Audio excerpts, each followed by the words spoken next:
This video is brought to you by Practical Music Theory for the Rock Guitarist, my new book, which is a comprehensive guide to all aspects of music theory necessary for playing rock guitar. From blues to the cycle of fifths, from understanding and using modes to choosing the right notes for a melodic solo, from pentatonic scales to chord construction and keys. It's all covered in a clear and concise manner. With accompanying video demonstrations, jam tracks and tabs, you'll learn to use the knowledge you gain in accessible ways that make sense for less than the cost of a few guitar lessons. Check out the link in the description for more details.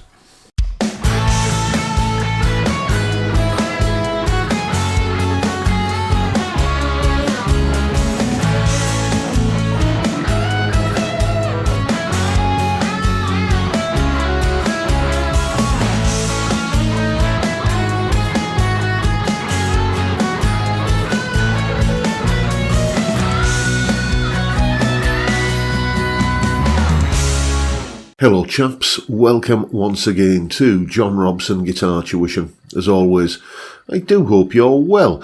That was me having a little bit of a go at the Jeff Carlisi solo from the 38 Special song Caught Up in You. And the reason I decided to have a go at it was because I've been hearing it a lot lately. Like many people these days, I suppose I listen to music pretty much exclusively on Spotify. And you know that kind of thing that Spotify does, where it learns what sort of music you like, and then, like a kindly old butler, will occasionally say, "May I suggest this one, sir?" I know a lot of people kind of find that a bit intrusive, but I don't mind. I've discovered some great new music as a result of it, namely 38 Special, which, you know, admittedly, I'm not that familiar with their vast catalogue, but the three songs I've heard the most are Rockin' Into the Night, Caught Up in You, and Hold On Loosely, which all three examples of, that I'm familiar with, that I mentioned there, they all just sound like 80s rock to me. Good 80s rock, you know. It had its good points. It did get a bit of a bad rap, you know, the more kind of bouffant, Max Factor, spandex and poodle perm kind of end of it isn't really for me. But, you know, some of it like this is, it floats my boat. And, it just, as I say, it sounds a lot like just good quality, well-written, well-played 80s rock. But here's the thing.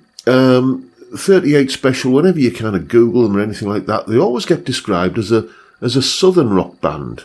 Now, maybe I'm missing something here, but, to me, southern rock is, the Allman Brothers Band, Lynyrd Skynyrd, Marshall Tucker Band, Blackfoot, etc., etc. That's, there's a definite sort of, hard-edged hillbilly country kind of feel to a lot of it. That just, I don't kind of hear that in the small selection of 38 Special's catalogue that I'm familiar with. So enlighten me, please, in the comments. Tell me which tracks I need to listen to hear, why they get this southern rock kind of label applied to them by so many people. But anyway, I digress. That is today's Monday solo analysis. Let's get on with the analysis. Here's a bit of an explanation. Solo explanation. Okay, starting as always by taking a look at the chord sequence we're playing over. It goes like this.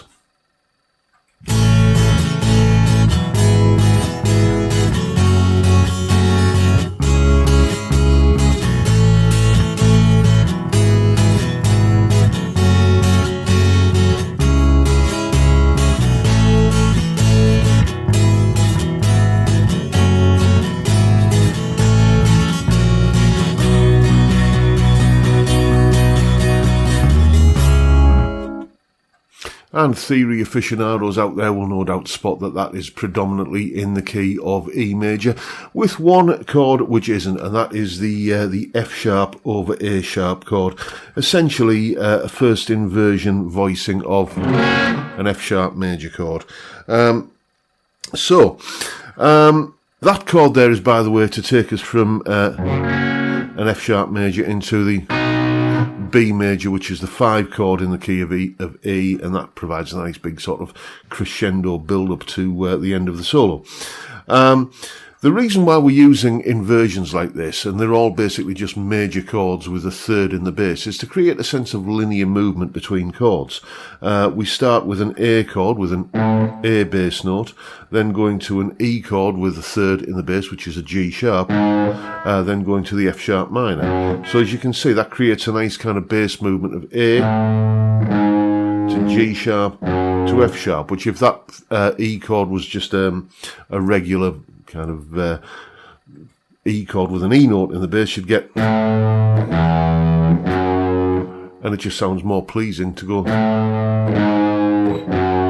like that. That's what's going on here. It's one of the things that helps give this solo its sense of flow and fluency. And another thing which does that is the use of pushes.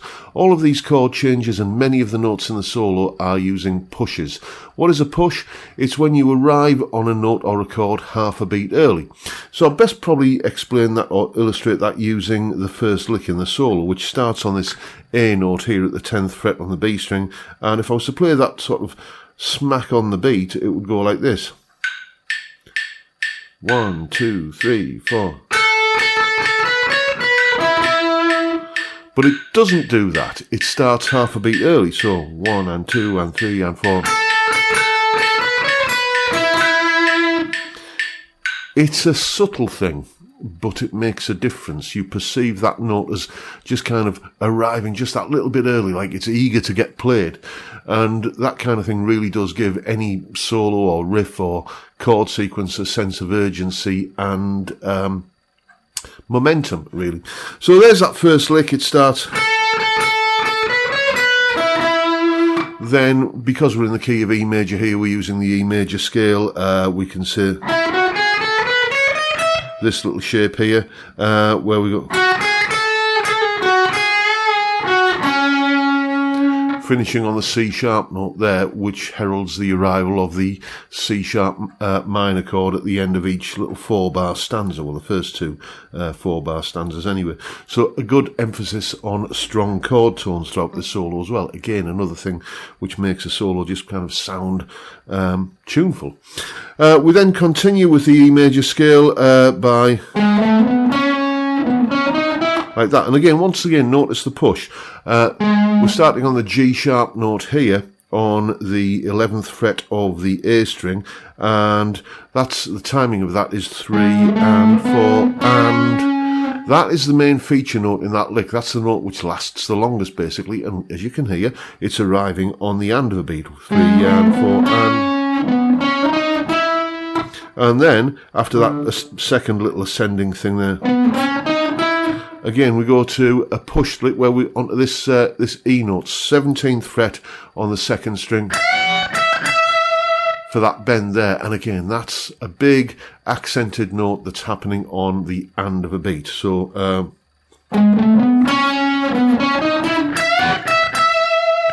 then we're back down to our little E major scale shape down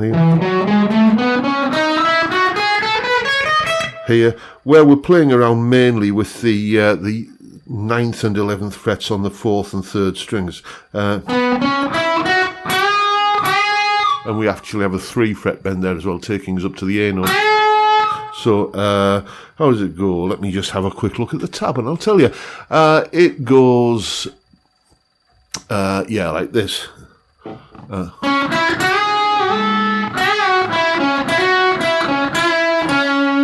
And again, that first bend there, like that, that's on the and for and for and. So again, the pushes are kind of propelling this solo along, arriving on a note half a beat before the first downbeat of the bar. What we then have is a nice little kind of slidey motif that travels up an E major scale from the C sharp note, the 6th note of the scale, which is the 3rd of the A major chord, the 4 chord in the key. That's the chord that we're starting this on. And basically, I won't bother going through the lick. It's just, once you know where the notes are, it's pretty easy to figure out. You've got C sharp, D sharp, E, F sharp, G sharp, and briefly up to an A. It goes something like this. Like that, and then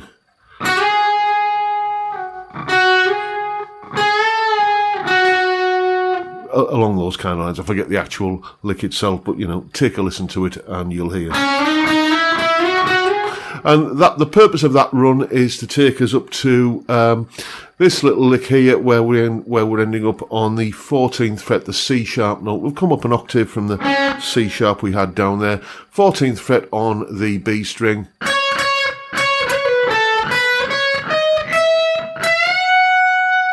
For that little lick there. So let's just show you what I'm playing there. I'm playing 14th on the B string and doing that little kind of triplet-y hammer-on pull-off thing. Bouncing off that A note there.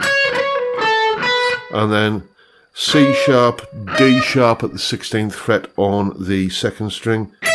E note at the 12th fret on the E string, and then bend the E note at the 17th fret on the B string. Up there like that. So that whole little lick goes. And then, beg your pardon, I'm still having to get used to bending with the wrong finger. So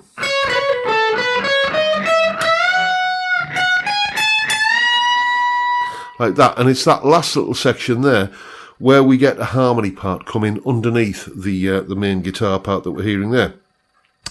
And that harmony part, it's basically done in fourths. So we're bending the B note as we're bending up this E to F sharp here. Excuse me. We're bending the A note up to a B note. It's actually done in fifths, I beg your pardon. And then with the on the main guitar part, we just kind of stay a fourth underneath that on the B string, and creates a nice little effective harmony part, just like a climax to the solo.